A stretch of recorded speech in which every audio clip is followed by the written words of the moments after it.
I remember the excitement we all felt as we packed our gear for the camping trip in the Alaskan wilderness. It was August 9th, and the sun had just begun its slow descent behind the towering pines. The forest was a maze of shadows and whispers, and I couldn't help but feel a shiver of anticipation. My friends and I were eager to escape the routine of our daily lives and immerse ourselves in the tranquility of nature. Our campsite was nestled in a clearing surrounded by dense woods. The tall trees seemed to form a protective barrier, shielding us from the outside world. As we set up our tents and gathered around the campfire, the flickering flames cast dancing shadows on the forest floor. The crackling of the fire and the distant hoots of owls were the only sounds that punctuated the serene silence. Later that evening, as we sat around the fire, sharing stories and laughter, a sudden rustle in the underbrush caught my attention. It was faint, but distinct, like something or someone moving through the leaves. I glanced at my friends, but they seemed oblivious, engrossed in their conversation. I shrugged it off, attributing it to the wildlife of the forest. As the night deepened, a chill began to creep into the air. The warmth of the fire was a comforting barrier against the encroaching cold. Yet, despite the fire's heat, an unsettling feeling tugged at the edges of my mind. I found myself glancing towards the darkness beyond the glow of the campfire, where the trees seemed to whisper secrets of their own. Just as I was about to settle back into my seat, a distant, almost imperceptible sound reached my ears. A faint, rhythmic thumping, like the beat of a drum. It seemed to pulse through the forest, blending with the natural sounds and creating an eerie atmosphere. My curiosity piqued. I decided to investigate, though I couldn't shake the feeling that something was not quite right. It was August 11th, when the unease from that first night began to turn into something more tangible. The rustling sound I had heard was no longer a distant memory, but a lingering presence in the back of my mind. My friends, ever cheerful and oblivious to the subtle shifts in the atmosphere, decided it was the perfect day for a hike. The forest during the day was a different world. Bright sunlight pierced through the canopy, and the air was filled with the sounds of chirping birds and rustling leaves. We followed a narrow trail that led us deeper into the woods, our laughter and chatter echoing off the trees. It was beautiful, almost idyllic, but the sense of foreboding I felt was hard to ignore. As we ventured further, I spotted a flicker of light through the trees, distant but unmistakable. At first, I thought it was just a trick of the sunlight, or perhaps a reflection. But as we walked closer, the light grew brighter, and my curiosity turned to concern. I motioned for the group to pause and pointed towards the unusual glow. We approached cautiously, the light becoming more defined as we neared. It was a soft, pulsing glow that seemed to emanate from between the trees. The forest around it seemed darker, as if the light was pushing back against the encroaching shadows. My heart raced, both from excitement and a creeping sense of dread. The light led us to a hidden cave entrance, partially obscured by dense foliage. It was the same eerie thumping sound from the night before, now clearer and more rhythmic, seeming to come from inside the cave. I looked at my friends, their faces a mix of curiosity and apprehension. Without saying a word, we decided to investigate further. As we entered the cave, the light seemed to grow stronger, casting strange, elongated shadows on the walls. The air inside was cool and damp, and the rhythmic thumping grew louder, resonating through the cavernous space. We moved cautiously, each step echoing ominously, our flashlights cutting through the darkness. By August 14th, our sense of adventure had turned into an unsettling quest. The cave's entrance, now an ominous landmark in our memory, beckoned us with its enigmatic allure. The rhythmic thumping that had haunted us on our approach was now a steady, almost comforting presence, but it did little to ease the growing tension among us. Inside the cave, the walls were adorned with ancient carvings, their meanings lost to time. The light that had drawn us here came from an old lantern, partially buried under debris, its flame flickering weakly. We gathered around it, our flashlights revealing more details in the dim light. The carvings depicted scenes of forest life, but with an unsettling twist. Figures with faces obscured by shadows, and strange symbols intertwined with the natural imagery. As we examined the carvings, one of my friends discovered a hidden compartment in the cave wall. Inside was an old, leather-bound journal, its pages yellowed with age. The journal was filled with cryptic notes and sketches describing a guardian spirit of the forest and warnings about disturbing its resting place. My heart pounded as I read the passages aloud, the ancient warnings resonating with the fear that had been growing within me. The rhythmic thumping continued, growing louder and more insistent. It was as if the cave itself was alive, pulsing with the heartbeat of something ancient and powerful. We ventured further into the cave, the air growing colder and the darkness deeper.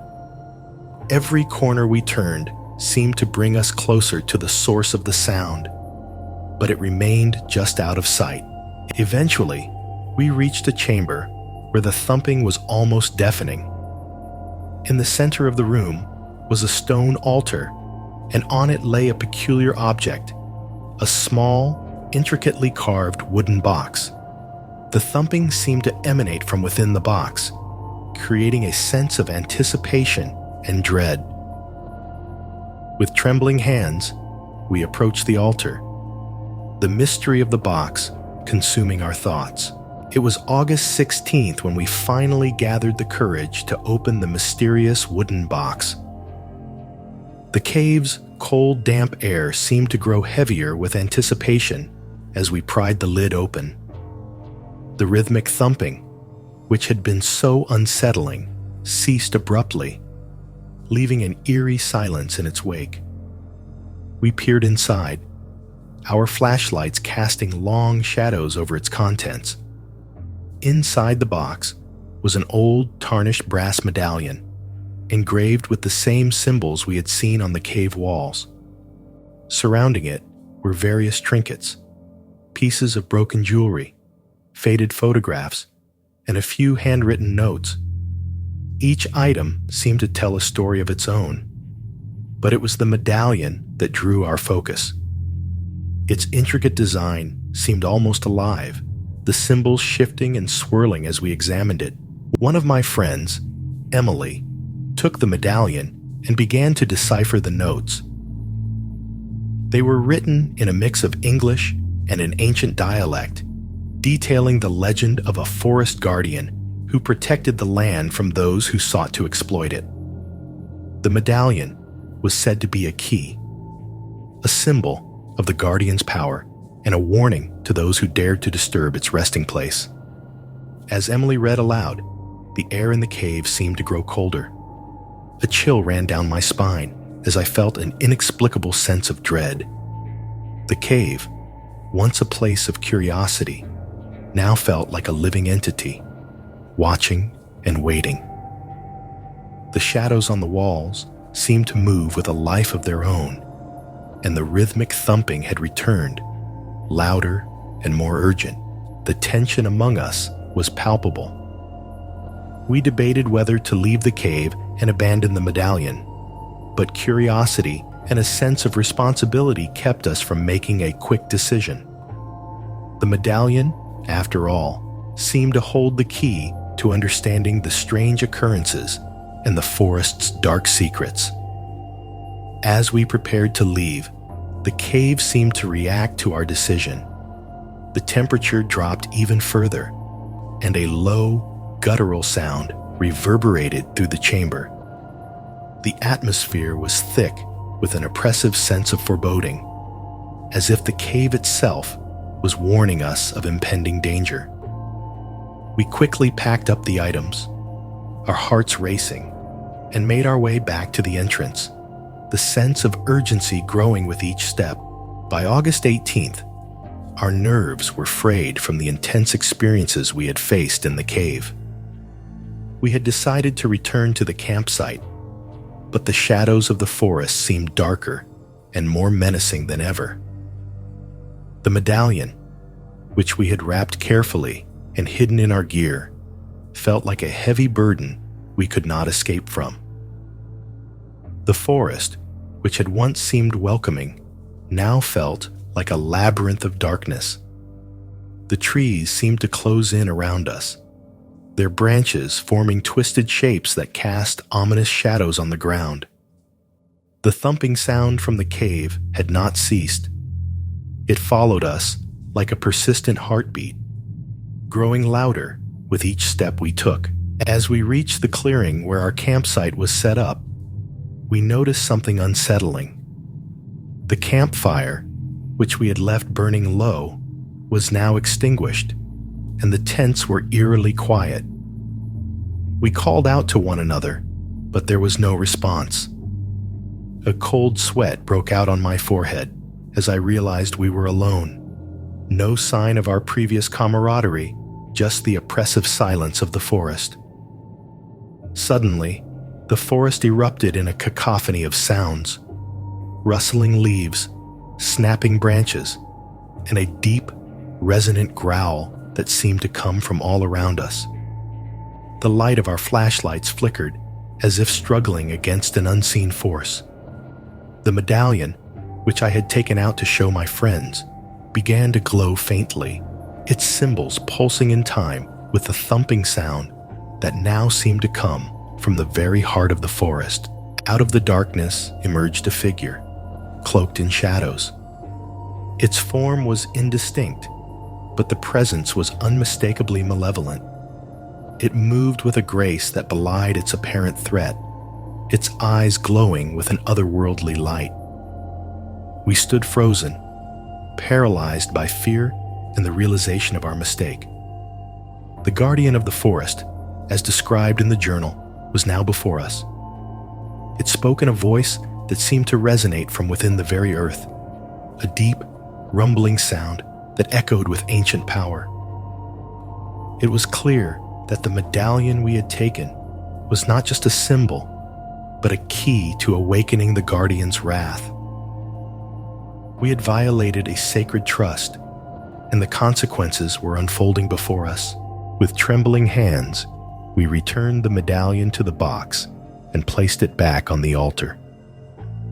The guardian's presence receded, the forest slowly returning to its previous state of uneasy silence. The forest was still, but the damage was done. We packed up in a hurry, eager to leave the hauntingly beautiful wilderness behind, our adventure leaving a lasting scar on our memories. It was November 16th, 2023, when we arrived at our chosen campsite by the lake. The autumn air was crisp and cool, and the lake's surface was a mirror, reflecting the gray skies and the skeletal branches of the trees lining the shore. The fall colors painted the landscape in shades of orange and red, creating a picturesque but somber atmosphere. The camp was set up with relative ease. Our tents were pitched, and a fire crackled cheerfully in the pit, its warmth a stark contrast to the chill in the air. As we settled in, the peaceful solitude of the lake seemed to promise a relaxing escape from our busy lives. The only sounds were the occasional call of a distant bird and the gentle lapping of water against the shore. By dusk, the forest surrounding the lake had taken on a darker hue. Shadows lengthened, and the air grew colder. We huddled around the campfire, exchanging stories and enjoying the tranquility. But as night fell, an uneasy feeling began to creep over me. It was a sense that we were not alone, that the lake held secrets we were not meant to uncover. The sensation was subtle at first, just a flicker of movement in the corner of my eye or a distant splash in the water. But as the night deepened, these occurrences grew more pronounced. I caught glimpses of shadows moving near the lake's edge, and every so often, I thought I heard faint whispers carried by the wind. The others seemed oblivious to the growing tension. They were more focused on their conversation and the warmth of the fire. I tried to shake off the unsettling feeling, attributing it to the isolation of the campsite and the unfamiliar noises of the forest. But the unease lingered, gnawing at the edges of my mind. By November 19th, the unease that had settled over our campsite had intensified. The lake, which had seemed so tranquil and inviting at first, now appeared to be a dark, impenetrable expanse. The once serene waters were now shrouded in an eerie mist that clung to the surface like a ghostly veil. The mist was thicker than usual, and as it rolled over the lake, it created an almost otherworldly effect. It swirled and twisted, obscuring the lake's surface and making it difficult to see beyond a few feet from the shore. The dense fog seemed to pulse with a life of its own, and the shadows it cast on the water were strange and unsettling. Despite the growing sense of dread, we decided to take a rowboat out onto the lake. The mist added an element of mystery to the lake, and we were curious to see if it had any hidden features. As we rowed further from the shore, the fog grew thicker, and the world around us became a blur of gray and shadow. The silence was oppressive, broken only by the gentle creaking of the boat and the occasional splash of oars in the water. My friends chatted excitedly, their voices sounding distant and hollow in the dense fog. I, however, couldn't shake the feeling that something was wrong. I kept glancing over the side of the boat, expecting to see something lurking beneath the surface, but there was only the impenetrable darkness of the water. Then, as we floated further into the mist, we heard it. A low, mournful wail that seemed to come from the depths of the lake. It was a sound unlike anything we had heard before, filled with sorrow and despair. The wail echoed across the water, sending chills down my spine. I turned to my friends, but their faces were obscured by the fog, and they seemed unaware of the eerie sound.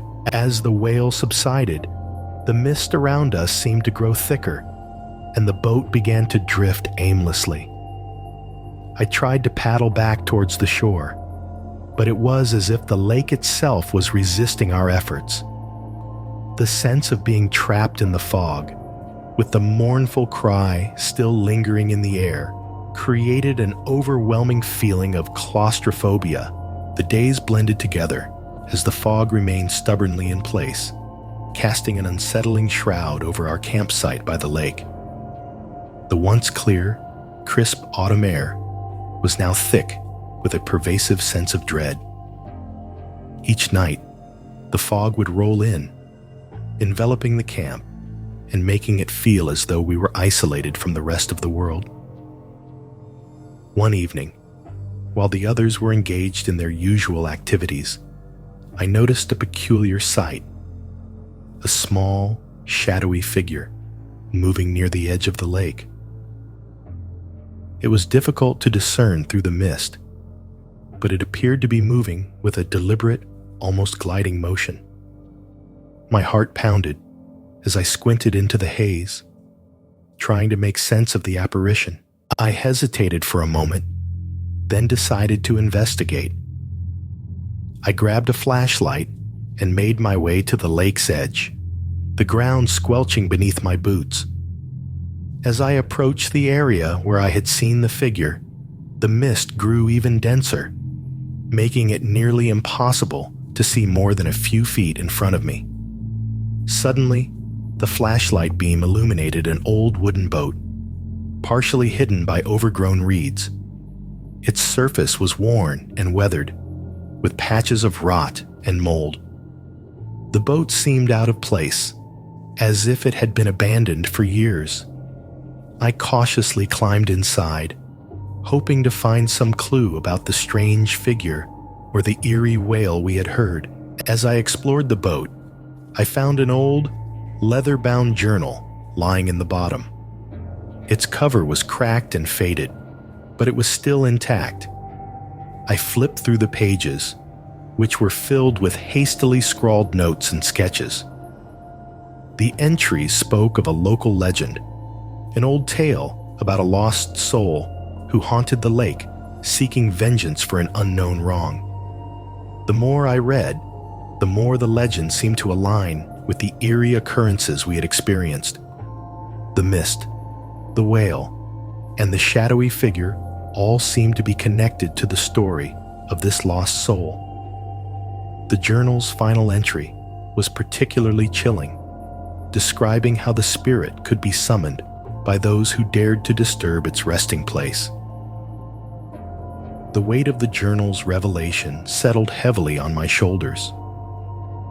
I knew I had to share this discovery with the others, but as I made my way back to camp, the fog seemed to close in around me, making every step feel like a journey into the unknown.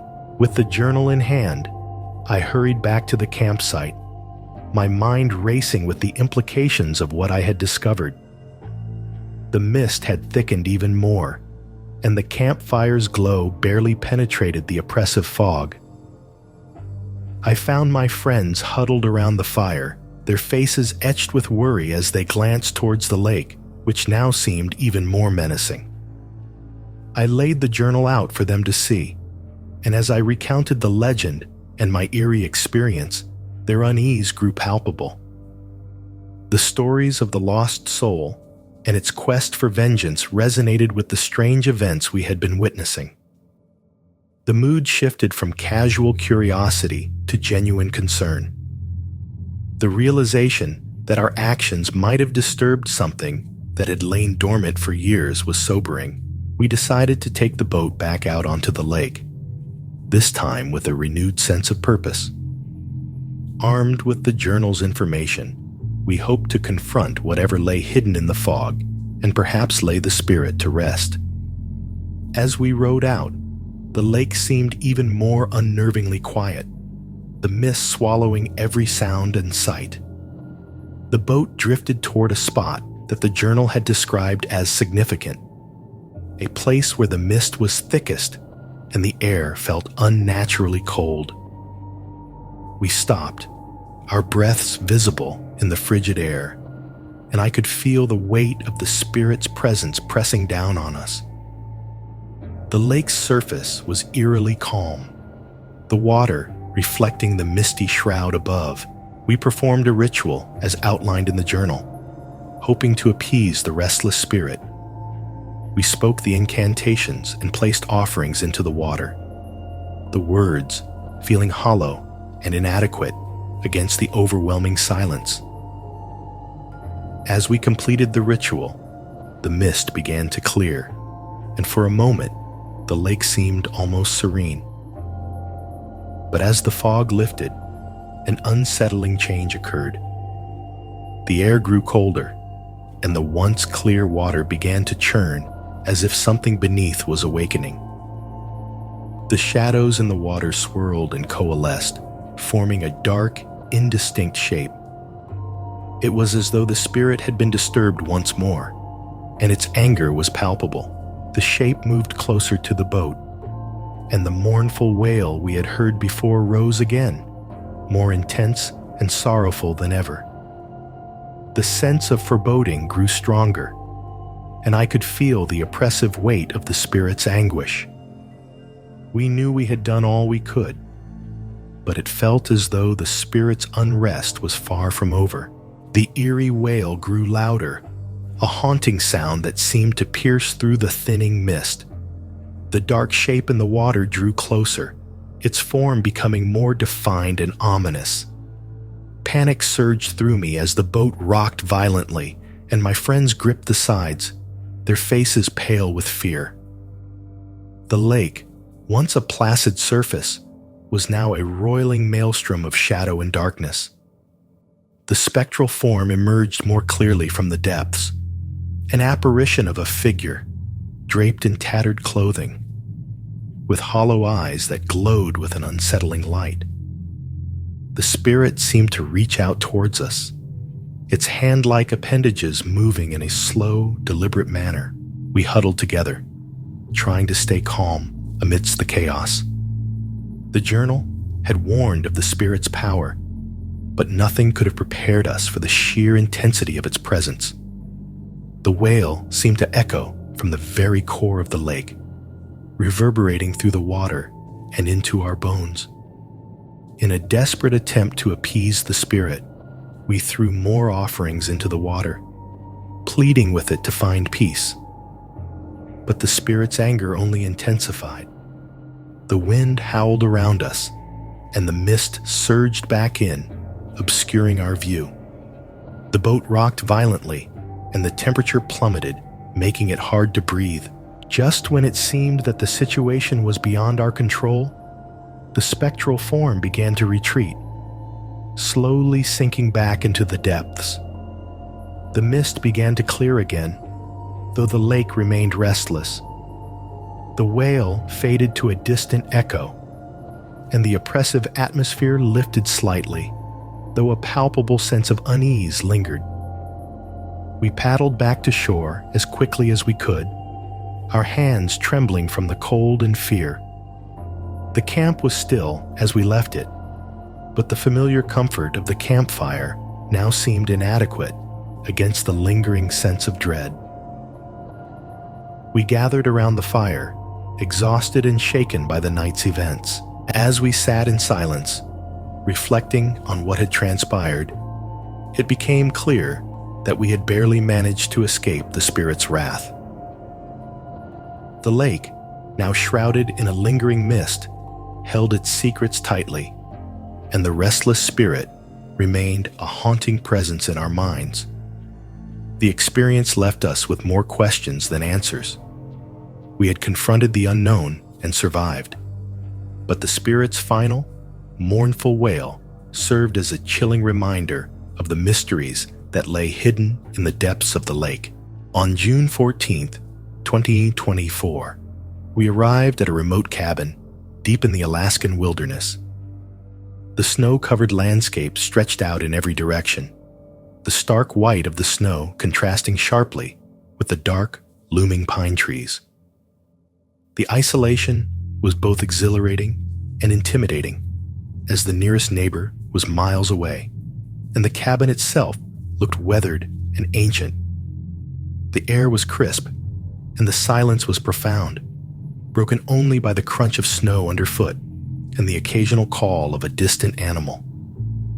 We unpacked our gear and lit a fire in the cabin's old stone fireplace, its warmth a welcome relief from the biting cold outside. The cabin's interior was rustic but cozy, with wooden beams and a collection of old, mismatched furniture.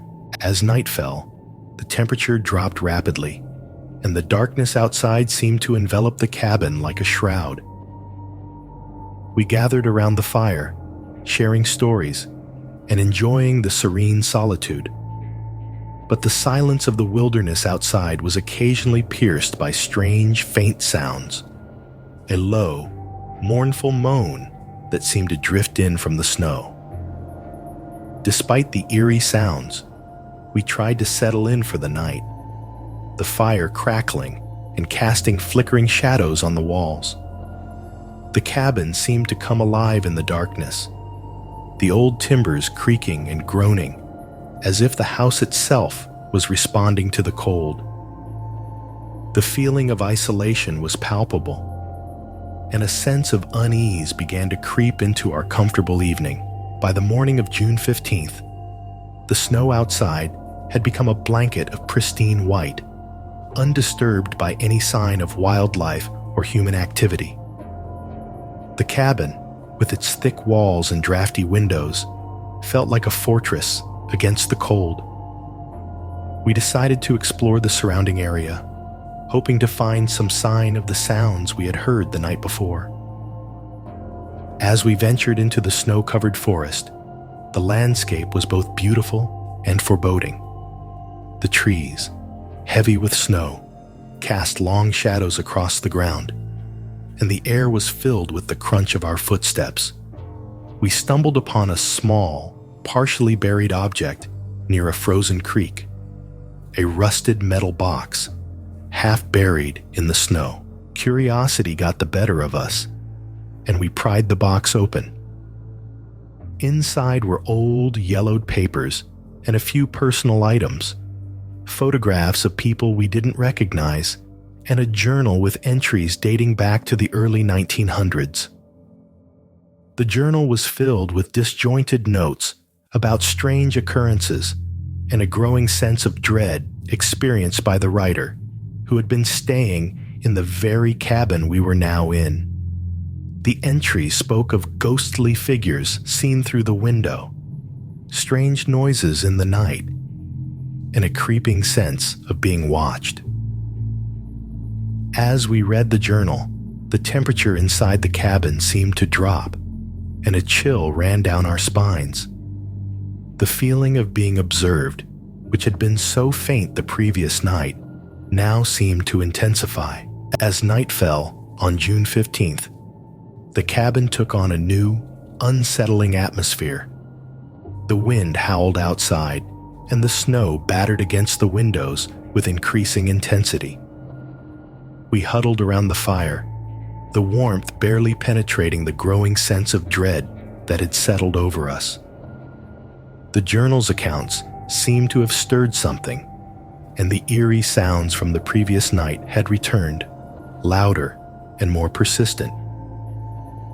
The old timbers of the cabin groaned and creaked as if responding to the wind's cries.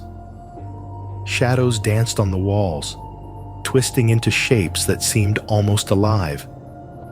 Every creak and groan of the cabin became amplified, turning into an oppressive symphony of unsettling noises. The faint moans from the night before were now distinct and deliberate, echoing through the darkened rooms. Suddenly, the power flickered and went out, plunging the cabin into darkness. We scrambled to light additional candles and flashlights, but the darkness felt almost tangible. A cold draft swept through the room, and the fireplace, which had been roaring moments before, suddenly went cold. The cabin seemed to be breathing heavily, as if it was alive and angry. We decided to investigate the source of the disturbance, moving cautiously through the cabin with our lights. The journal's warnings about ghostly figures and unsettling presences seemed to manifest as we encountered cold spots and strange, inexplicable noises. Eventually, we found ourselves standing in front of a mirror in the hallway. The reflection showed something that wasn't there, an indistinct shadow that seemed to watch us with cold, empty eyes. Overwhelmed by fear and the realization of our situation, we packed our things in haste, determined to leave the cabin and the malevolent presence behind. As we stepped out into the snow, the air felt strangely clear and peaceful, a stark contrast to the oppressive atmosphere inside. We drove away from the cabin, leaving behind the haunting echoes and the unsettling feeling of having disturbed something ancient and restless.